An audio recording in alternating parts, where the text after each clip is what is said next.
नमस्कार, मैं डॉक्टर सिमंतनी पालावत। आज के हमारे वीडियो में हम चर्चा करेंगे आनंदम विषय की परियोजना के बारे में। राज्य सरकार ने इस वर्ष जो आनंदम विषय हमारे पाठ्यक्रम में समायोजित किया है, उसके अंतर्गत हमें दो कार्यविधियां करनी थी। एक तो हमारी व्यक्तिगत डायरी और दूसरी समूह गतिविधि थी, जिसके अंतर्गत परियोजना सम्मिलित है। इस परियोजना का उद्देश्य है जो हमारे छात्र हैं उन्हें समूह में रहकर काम करना और सामाजिक सहभागिता उनकी बढ़ाना। इस परियोजना के अंतर्गत विद्यार्थियों को विभिन्न विषय आवंटित किए गए हैं, जिन विषयों में वह सामाजिक सहभागिता के द्वारा अपने समूह के सदस्यों की मदद से कार्य करेंगे। यह परियोजना आपको एक तरीके से समाज के साथ तो जोड़ेगी ही जोड़ेगी, साथ ही आपको समूह में काम करने की महत्ता भी बतलाएगी। इस परियोजना के अंतर्गत विभिन्न विषयों को समाहित किया गया है। ये परियोजना की जब हम अंतिम रिपोर्ट सम्मिलित करेंगे तो इससे पूर्व में हमने जो एक सिनॉप्सिस या इसकी जो एक कार्य योजना थी उसे हमने महाविद्यालय में सम्मिलित करा दिया है। अब जो हम पूरी तरह परियोजना बनाएंगे उसके विषय में यहाँ इस वीडियो में चर्चा करेंगे। परियोजना बनाने में जब हम सबसे पहले लिखेंगे तो एक प्रस्तावना लिखेंगे। इस प्रस्तावना में हम बताएंगे कि वर्तमान में जो आनंदम विषय है उसकी क्या आवश्यकता है। आज हम देख रहे हैं कि हमारे समाज में सभी जगह से शांति जो है वो दूर होती जा रही है। आज कहीं भी आनंद नहीं रह गया है।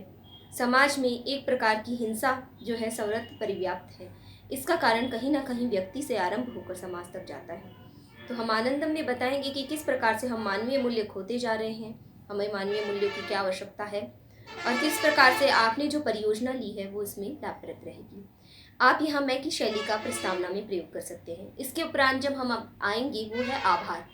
आभार जब हम किसी का व्यक्त करते हैं तो हम उस व्यक्ति के प्रति ही आभार व्यक्त नहीं करते हैं, साथ ही साथ जो हमारी हृदय की उदारता है उसे भी हम प्रकट करते हैं। आप जो ये आभार अपनी परियोजना में देंगे उसमें आप सर्वप्रथम आभार अपने मेंटर को देंगे, क्योंकि उन्होंने आपको इस परियोजना के नेता के रूप में या आपके समूह के नेता के रूप में चुना है।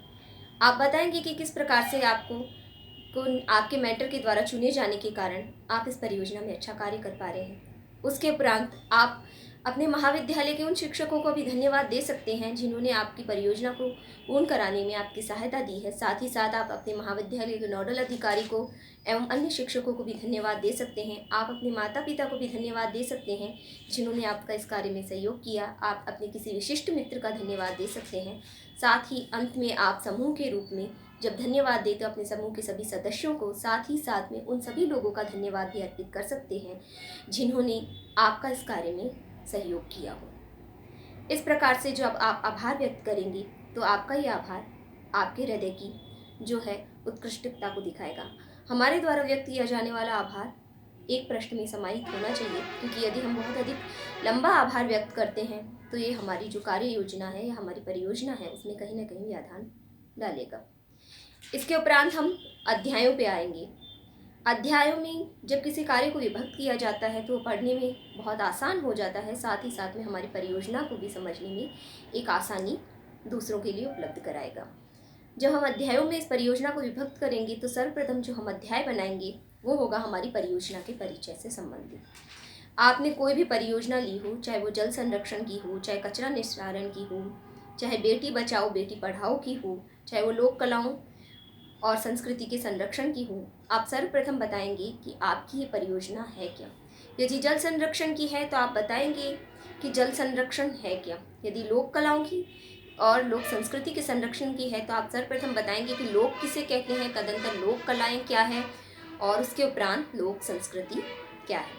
इसमें सम्मिलित होने वाली सभी वस्तुओं को और पदार्थों को आप अच्छे से इसमें समझाएंगे। उसके उपरांत आपकी परियोजना का उद्देश्य क्या है। हमें ध्यान रखना है कि ये कार्य हम समाज के लिए कर रहे हैं। इसलिए आपको बताना है कि व्यक्ति से लेकर समाज के लिए आप किस प्रकार से कार्य कर रहे हैं और ये परियोजना किस प्रकार से उसमें लाभप्रद रहेगी। इसके उपरांत हम अन्य अध्याय हैं उनमें बहुत सी अन्य वस्तुओं को सम्मिलित कर सकते हैं, जिसमें कि हमें बताया गया है जो पहली है आपके द्वारा अपनाई जाने वाली पद्धति और प्रक्रिया।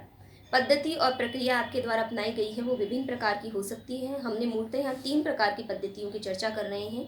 एक है अवलोकन, दूसरी है निरीक्षण और तीसरी है सर्वेक्षण।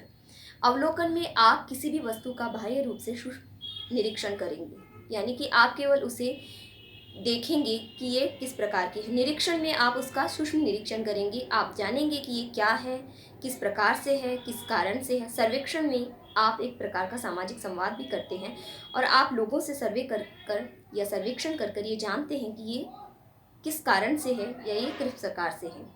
सर्वेक्षण के द्वारा हम एक प्रकार से जागरूकता भी ला सकते हैं। सर्वेक्षण के हम 3 प्रकार देखते हैं। एक तो है समूह सर्वेक्षण, जिसमें आप संपूर्ण समूह का या सब जिसे हम समग्र सर्वेक्षण भी कहते हैं, इसमें आप सभी व्यक्तियों का सर्वेक्षण कर सकते हैं। दूसरा है यादृच्छिक, इसमें आप इच्छा से अपनी किसी व्यक्ति या समूह को चुन सकते हैं, उनका सर्वे कर सकते हैं। और तीसरा है नमूना, या जिसे हम अंग्रेजी में कहते हैं सैंपल सर्वे। आप किन्हीं विशिष्ट व्यक्तियों को इसमें चुन सकते हैं जिनको आप मानते हैं कि वो संपूर्ण समूह का प्रतिनिधित्व करते हैं। इसके उपरांत जो है हमारे आएंगे गतिविधियां और समयावधि। गतिविधियां, आपने कौन कौन सी गतिविधियां की, यदि आपने जागरूकता के लिए कोई पोस्टर बनाए हों, कोई रैली निकाली हो, कोई अभियान किया हो, तो उनके बारे में आप लिखेंगे। और समयावधि, आपने कौन कौन से समय में किस किस दिन में ये कार्य किया है, उसे आप लिखेंगे। समयावधि हमें ध्यान है कि प्रातः 10 बजे से शाम 5 बजे तक हम ये कार्य करेंगे। तो प्रातः 10 बजे से शाम 5 बजे के कार्य में आपके जो समूह के सदस्य हैं उन्होंने किस प्रकार से ये कार्य किया, उसे आप लिखेंगे।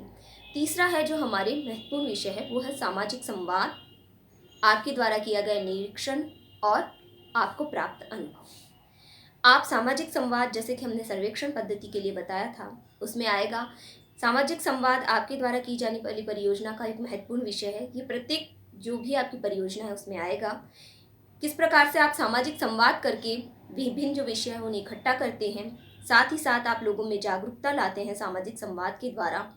आपने किस प्रकार से लोगों की स्थितियों का निरीक्षण किया, उन्हें सुधारने के लिए प्रयास किए और आपको इसमें क्या अनुभव हुआ, वो सब आप इसमें लिखेंगे।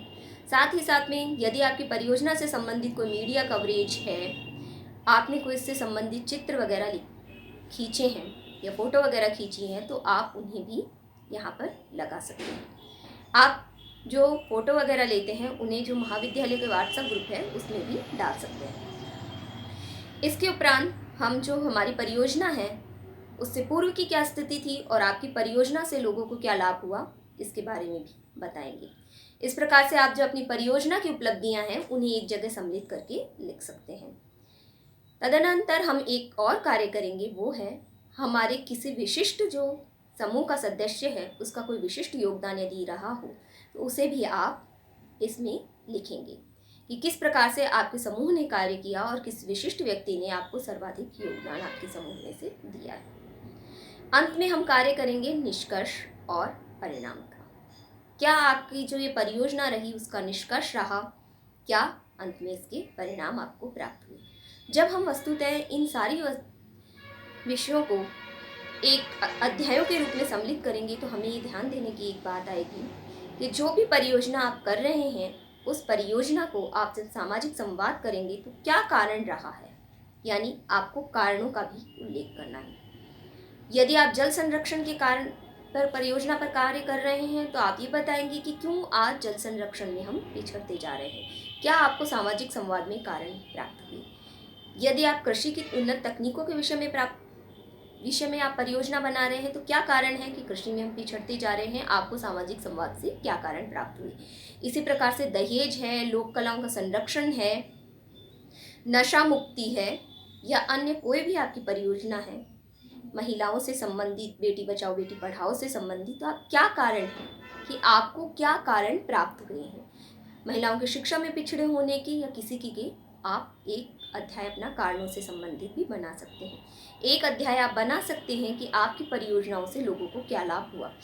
एक अध्याय आप किसी भी विषय में अन्य बना सकते हैं, जैसे कि आप यदि चाहते हैं कि आपकी परियोजना से संबंधित कोई सरकारी योजनाएं हैं, आपकी परियोजना से संबंधित कोई सरकारी कानून है जिनके विषय में आप लोगों को जानकारी देना चाहते हैं, तो आप एक अध्याय उनसे संबंधित भी बना सकते हैं। वस्तुतः जो ये हमारी परियोजना है वो लोगों में जागरूकता के लाने के लिए है, इसलिए आपको प्रयास करना है कि आपकी ये परियोजना लोगों में जागरूकता ला सके।